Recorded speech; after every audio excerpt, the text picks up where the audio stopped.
Nadreen आदाब, मैं हूं अशरफ अली बस्तवी। एशिया टाइम्स का ये स्पेशल बुलेटिन खलीजी मुल्कों में रहने वाले हिंदुस्तानियों की ज़िंदगी पर लॉकडाउन के असरात की रिपोर्ट पर मबनी है। गुज़िश्ता 3 माह से कोरोना वायरस ने पूरी दुनिया को यरगमाल बना रखा है। यूं तो पूरी दुनिया के लगभग सभी ममालिक WHO की हिदायत पर अमल करते हुए लॉकडाउन में हैं, लेकिन लॉकडाउन का सबसे ज़्यादा बुरा असर हिंदुस्तान पर देखा गया। यहाँ की आबादी का एक बड़ा तबका बुरी तरह मुतासिर हुआ। हिंदुस्तान एक डेवलपिंग कंट्री है जिसकी मईशत में बड़ा हिस्सा उन लोगों का है जो खलीजी मुल्कों में रहकर अपने ख़ानदान और मुल्क की इकोनॉमी को मजबूत करते हैं। सिर्फ सऊदी अरब में 27 लाख हिंदुस्तानी रहते हैं। इसी तरह दुबई, कतर, कुवैत, बहरीन हिंदुस्तानियों की बड़ी तादाद काम करती है। इस लॉकडाउन से मुल्क से बाहर रहने वाले हिंदुस्तानियों की ज़िंदगी किस कदर मुतासिर हुई है, उनके सामने रोज़गार के क्या क्या चैलेंजेस हैं, और अगर वो हिंदुस्तान वापस आना चाहते हैं तो उनके सामने मुस्तकबिल में कौन कौन से चैलेंज हैं, ऐसे कितने लोगों की नौकरी ख़त्म हुई है और कितनों के कारोबार पर असर पड़ा है, इस बारे में वो क्या सोचते हैं और वतन वापसी का उनका क्या इरादा है। खलीजी मुल्कों में रहने वाले हिंदुस्तानियों की ज़िंदगी पर लॉकडाउन के क्या असरात मुरतब हुए हैं, इन सभी सवालों को लेकर हमारे सहयोगी मिनहाज मोहम्मद ख़ान ने खलीजी ममालिक में रह रहे लोगों से बात की। और आइए जानते हैं, ख़ुद उनकी ज़ुबानी सुनते हैं कि उनके कोरोना के दिन कैसे गुजर रहे हैं। कतर से हमारे साथ मीडिया प्रोफेशनल शादाब खान जुड़ रहे हैं, UAE से आदिल रज़ा खान, दुबई से health care growth adviser Yusuf Raza Khan, सऊदी अरब से सुल्तान अहमद और ओमान से साबिक क्रिकेटर गुलाम पारकर। कौन सी कंट्री के लोगों पे फ़र्क ज़्यादा पड़ेगा, कौन सी कंट्री पे नहीं पड़ेगा। ले ऑफ्स कंट्री बेस्ड नहीं होते, ले ऑफ्स होते हैं कंपनी बेस्ड। अब कंपनी के अंदर अगर इंडियंस ज़्यादा हैं तो ज़्यादा इंडियंस फायर होंगे, और अगर इजिप्शियन ज़्यादा हैं तो ज़्यादा इजिप्शियंस फायर होंगे अगर कंपनी बंद होती है, कंपनी डाउन साइज करती है। उसके अलावा कुछ लोगों को सैलरी कट्स ऑफ़र किया है, जिन्होंने सैलरी कट्स को एक्सेप्ट किया है उनके जॉब्स रहेंगे। बी वेरी ऑनेस्ट, इंडिया के हालात देख करके इस वक्त बहुत से चीज़ों को देखते हुए लोग इंडिया वापस जाना नहीं चाहते। एंड इट्स रिस्पेक्टिव ऑफ कि वो मुसलमान है या हिंदू है, कोई नहीं जाना चाहता, ट्रस्ट मी। मेरे अंडर में, मेरे डिपार्टमेंट्स में मेरे कोलीग्स बहुत से नॉन मुस्लिम इंडियंस हैं जो कि इंडिया जाना नहीं चाहते। यूसुफ साहब, जिस तरह के हालात इस वक्त कोरोना के बारे में दिख रहे हैं यहाँ दुनिया में, और जगह जगह लोगों की जॉब जा रही हैं, इकोनॉमी नीचे आ रही है, वही हाल कुछ दुबई में भी है जो सुनने में आ रहा है, और वहाँ एक बड़ी तादाद हिंदुस्तानियों की है। तो आपको क्या लगता है कि क्या हालात हैं वहाँ के बिजनेस की, लोगों की, और अगर वो हिंदुस्तान की तरफ देखते हैं पलटकर जाने के लिए तो उन्हें अपना क्या फ्यूचर नजर आता है? मिनाज साहब, मैं अपनी बात की शुरुआत इसमें मैं 2-3 पॉइंट्स रखना चाहूंगा जो बड़े क्रूशियल हैं। अगर आप UAE की देखें, अगर पूरी दुनिया में देखें, अगर जो कोरोना के खिलाफ जो तैयारी है वो UAE की काफी बेहतर है। कि गवर्नमेंट का दिल कितना बड़ा है यहाँ की, कि उन्होंने 85% पॉपुलेशन के लिए 225 बिलियन का बजट एलोकेट किया, स्टिमुलस पैकेज, जिसका डायरेक्टली जो फायदा है वो आम जनता को मिलेगा। अच्छा, मेरा अगला सवाल यूसुफ साहब आपसे ही था, क्योंकि आप हेल्थ केयर इंडस्ट्री से जुड़े हुए हैं और लोगों से टच में हैं। तो जो यहाँ कई बार मिसकंसेप्शन होता है कि कोरोना है कि नहीं है, पॉजिटिव आते हैं, कभी नेगेटिव आते हैं केसेस, क्या इस तरह के वहाँ भी केसेस मिल रहे हैं हमें? जो है कोरोना के, जिसमें एक तो जो वाज़ेह तौर पे जाहिर हो जाता है सिम्टम्स हैं, लेकिन बहुत से केसेस में सिम्टम्स नहीं होता है।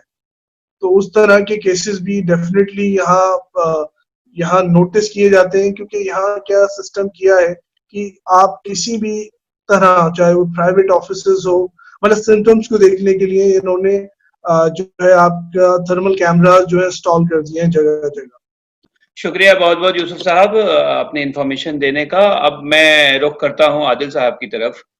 आदिल साहब, मैं आपसे ये पूछना चाहता हूं कि जैसे यूसुफ साहब ने अपनी इंडस्ट्री का हाल बताया हेल्थ केयर से रिलेटेड, आप फाइनेंशियल सर्विसेज देखते हैं, वहां पे इकोनॉमिकली अगर देखा जाए दुबई का फ्यूचर क्या नजर आ रहा है आपको? मिनाज भाई, अस्सलाम वालेकुम।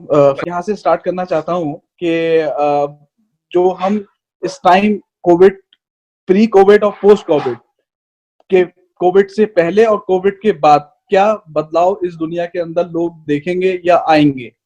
तो मेरे हिसाब से देखें, एक चीज तो बदली है, इन लोगों का जो वे ऑफ लाइफ था वो एक बड़ा चेंज आया है कि जो चैलेंजेस आगे फ्यूचर में हम लोगों को आने वाले हैं वो बहुत ही बड़े हैं। वो अचंभा सा हो रहा है अभी कि जब 400 केस आ रहे थे तो आप लॉकडाउन कर दिया कंट्री को, अब आपके यहाँ 8000 केस रोज आ रहे हैं तो आप अनलॉक 1 चला रहे हैं। तो मतलब ये क्या चीज चल रही है, मतलब मुझे समझ में नहीं आ रहा।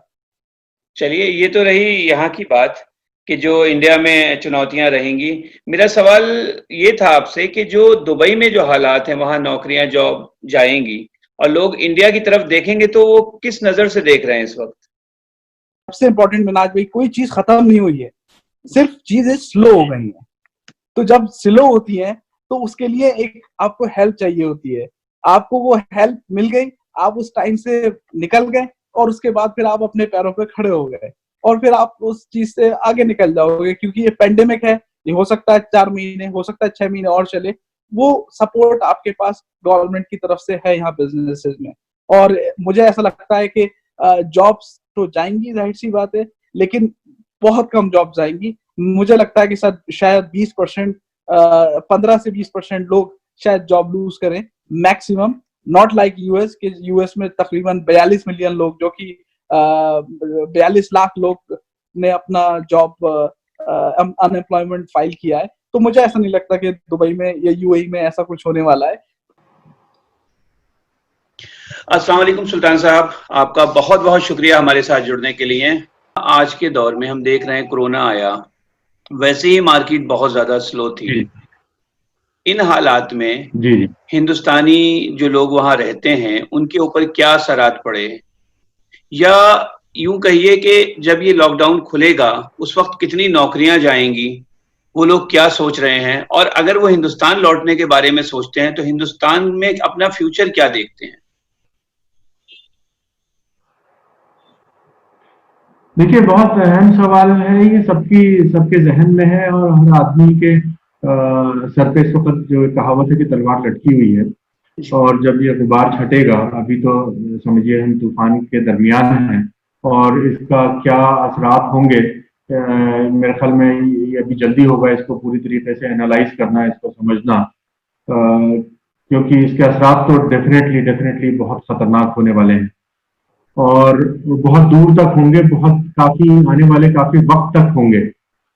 तो एक तो जो ओवरऑल बिजनेस सिनेरियो होगा या जो बिजनेस सिचुएशन है उसमें तो जो फर्क आना है वो तो है, लेकिन जो आपका डायरेक्ट सवाल ये है कि इंडिविजुअल जिन पे इसका डायरेक्ट, जिनकी नौकरियां चली जा सकती हैं, जिनका यहाँ से एम्प्लॉयमेंट खत्म हो जाएगा, तो जैसा मैंने कहा कि जितना आदमी पुराना होगा उतना ज्यादा इंडियन मार्केट के लिए ऑब्सोलीट है।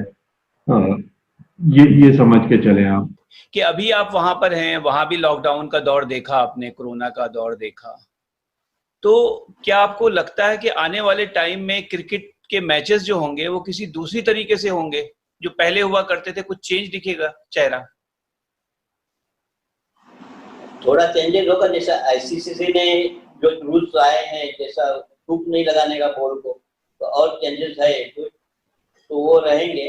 और डाउन, बड़ा क्रिकेट डाउन हो जाएगा, कम मैचेस होंगे क्योंकि काफी इफेक्ट पड़ा है। यहाँ की टीम्स भी 2 कैंसिल हो गई है क्योंकि उनको फाइनेंशियली भी मार पड़ गया है ना सब यहाँ, तो उसके लिए थोड़ा कम उस पे मेरे ख्याल से 2-3 साल में रिकवर हो जाएगा।